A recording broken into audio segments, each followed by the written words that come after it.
E eu não queria deixar uma pergunta para trás, então eu vou roubar a pergunta que você fez para o Caio, ou ele completa para mim, do líder. Exato, porque eu acho que antes da gente ir finalizando, nela. eu acho que é bem importante trazer o líder para essa relação. Perfeito.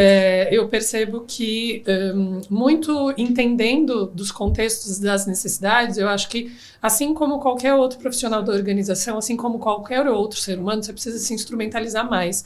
Mas um dos meus próximos passos dentro da instituição é capacitação de líder. Porque, às vezes, foi o que a gente falou, a diversidade, ela está em você trazer, mas e como se dá inclusão nessa relação com a liderança? Porque é esse ponto de contato, principalmente no nosso negócio, onde pode ser que ele faça parte, sim, de um grupo, mas como inclui essa pessoa? Todo mundo abre a câmera, ele não abre. Ou você quer forçar esse cara a fazer algumas situações que, na verdade, não é da natureza.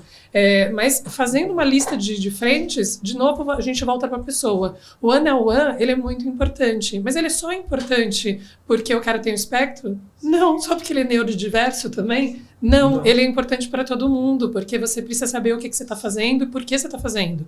Já dizia o Simon.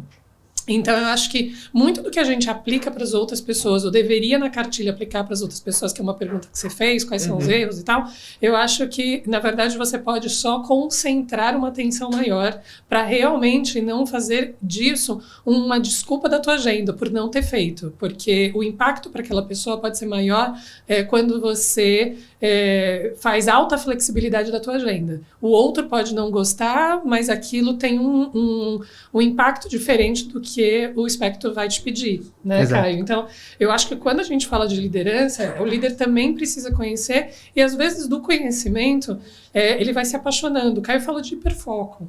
Né? Então, assim, acho que o RH, assim como líder, a gente vai falar de multi-skill. Mas, às vezes, o cara, ele tem hiperfoco. Então, não exige multi-skill. Mas também, presta atenção para ver se ele não vai ficar fazendo hora extra até muito tarde, porque ele está tão apaixonado por aquilo. Né? Recentemente, eu e o Caio, a gente trocou no modelo invertido essa conversa. Porque a gente falou do hiperfoco do líder. Porque a gente pode não ter o diagnóstico nas empresas, mas certamente tem vários espectros, né, como liderança de autismo, como tem vários líderes no espectro autista liderando outras pessoas que não são. E aí, e a energia que essa pessoa ela despende para o tema e ela requer isso de um grupo todo. Como é que você também acolhe isso do outro lado e como é que você reorienta? Porque senão a saúde mental dos outros vão para... Né? Então, assim, olhar a pessoa. Né? Eu sei que não é muito fácil, mas eu acho que tudo não estar pronto, mas é a predisposição. E aí não cabe só a predisposição de você ter uma consultoria, não cabe só a predisposição de ter um RH. Cabe a sua predisposição como ser humano e a sua predisposição também como líder. Então aqui, às vezes, o acesso tá na nossa mão. É só jogar no Google que o dado tá lá. Eu acho que essa questão, né, de liderança, né, é algo... A gente tem, claro, uma liderança que pode ser típica, né, neurotípica, e que está liderando uma pessoa que é neuroatípica, e aí acho que o líder tem um papel muito importante de integrar, né, tem um papel integrador, né, dessa pessoa dentro do time. E a gente tem, por outro lado, possivelmente um líder que é neuroatípico e que está liderando pessoas que às vezes não são neuroatípicas. Então, que é o meu caso. Né? A TIP tem pessoas neuroatípicas trabalhando, obviamente, mas algumas pessoas, até no meu quadro societário, não são autistas. E o ritmo do Caio. Assim, o que eu tenho essa noção que às vezes, por eu ter um hiperfoco muito grande na própria TIP, nos processos da TIP, às vezes eu esqueço das outras pessoas. Isso é algo que a gente tem que ter a humildade. Eu tô evoluindo nessa questão de ser uma pessoa líder. Tá se monitorando, Porque às vezes, por exemplo, eu acordo às vezes de madrugada, eu falo, bom, vamos lá. E eu não envolvo as outras pessoas, porque eu sei que eu sou desse jeito. Entendeu? Então eu não sou esse tipo de pessoa que vai envolver todo mundo. De madrugada. Mas eu falo, bom, tô aqui, vamos lá. Eu tenho um monte de coisa pra fazer. Vou criar uma automação pra, sei lá, o que eu fiz na madrugada passada, que eu tive insônia. Criei uma automação pra consolidar a base de pessoas inscritas na comunidade. Eu documentei isso? Não. Aí eu tava falando hoje com a Piara, que é a pessoa que trabalha comigo na parte de CX. Aí eu falei, eu devia ter documentado, né? Ela falou, então, é porque eu quero mudar o formulário agora. Que eu não sei como que eu posso mudar do formulário. E ela falou, não, você pode mudar tal coisa. Só que assim, isso não é o certo, né? O mais correto de se fazer. Processo, né? Então, assim, é algo que de fato pouca gente fala, que eu acho que a Elo trouxe numa última conversa que a gente teve, que é líderes atípicos, né? Isso é uma questão que nem eu mesmo sei. Cara, eu acho que tem até um pouco a ver com aquele olhar inicial que você falou lá da criança, sabe? A gente tem um olhar meio de vamos receber essa pessoa, criança, mas e o adulto, tem gente que tá e o recebendo, líder, né? E que às vezes não tem um diagnóstico, mas conforme vai entendendo, opa, eu tô nesse lugar, posso estar nesse lugar. E eu queria trazer, acho que, uma informação complementar. Quando a gente falou de liderança, eu queria falar de empresa também. Uhum.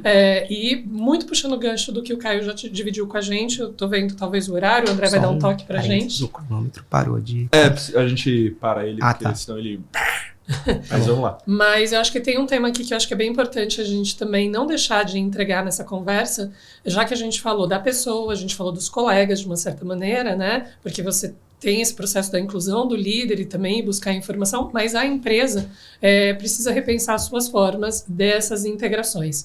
Então, uma das coisas que mais me chama a atenção é quando a gente fala a gente fala, poxa, vamos fazer um happy hour e todo mundo vai vir? Poxa, o cara não veio.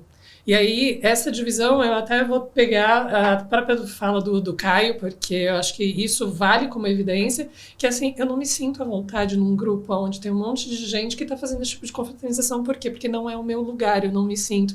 De novo, a gente está falando da pessoa do Caio. Né? Então ele não quer estar lá. Eu conheço pessoas autistas que super interagem. Inclusive são as pessoas que produzem, vão construir. Então é claro, a gente não está fazendo esse recorte, mas como as empresas vão se adaptando a isso. Sim. Outra coisa eu prefiro não estar no ambiente presencial, eu produzo melhor no silêncio. Eu escutando uma colega de comunidade do Caio falar sobre um outro conteúdo, ela trouxe um assunto que eu achei muito interessante. Eu não vou trazer o nome dela aqui porque eu não tenho direito autoral, mas o Caio vai se recordar, porque era de uma das matérias que eu estava buscando. Ela disse que quando ela estava num ambiente, esse ambiente estava no dia a dia mais tranquilo, tudo bem, ela está convivendo ali. Quando esse ambiente tinha eventos, porque é o local que ela estava exposta, isso trazia para ela uma angústia e um gatilho enorme do ponto de vista de estresse. Por quê? Porque era barulho, eram muitos estímulos e aquilo, na verdade, só promovia mal-estar para ela. E aí eu achei muito curioso, porque ela traz uma experiência, né, onde ela recebeu uma orientação do psiquiatra dela, que ela não tinha levado em consideração como algo real, até um dia que ela resolveu praticar, que foi tomar banho gelado quando ela estivesse nessa condição. E aí o Caio sabe de quem eu estou falando, né, e se quiser, eu não a conheço, então não posso, né, sem a permissão dela, e ela traz esse exemplo. Então, assim, acho que tem vários contextos. Tem a pessoa se autoconhecer, que foi o caso dessa moça, porque ela foi atrás, ela descobriu o ambiente que não está, ela dividiu a informação, a gestora acolheu, e isso virou um comum para ela. Ela tinha vestiário no ambiente, e ela fazia isso em grandes picos de estresse. Ela encontrou uma forma de sair dessa situação que era extremamente desconfortável. Para recrutamento e seleção, a gente trouxe alguns exemplos. Para a liderança, a gente também trouxe alguns exemplos. E para a instituição, para a gente não dar os rótulos.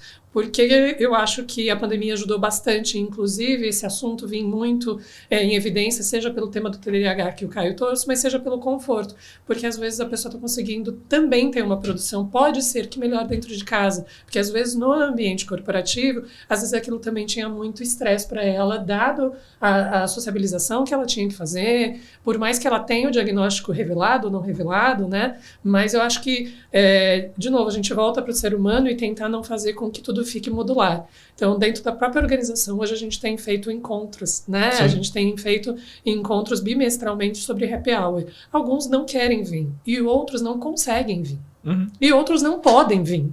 E outros queriam vir e não conseguem vir. Então, eu acho que tem uma série de conversas para fazer a respeito disso, mas eu acho bem importante que a gente entregue conversas dessa natureza num encontro como esse, para aí começar a desmistificar que quando a gente vai falar do autismo, a gente não está falando, né, ou do neuroatípico, de neurodiversidade, a gente não está falando só de uma pessoa, a gente está falando de todo o canal que envolve isso. E também desmistificar isso que você, em princípio, até conseguiu ter esse estalo, que é, quando a gente fala, parece que a gente está dando emprego para alguém. Não, às vezes ele está empregando.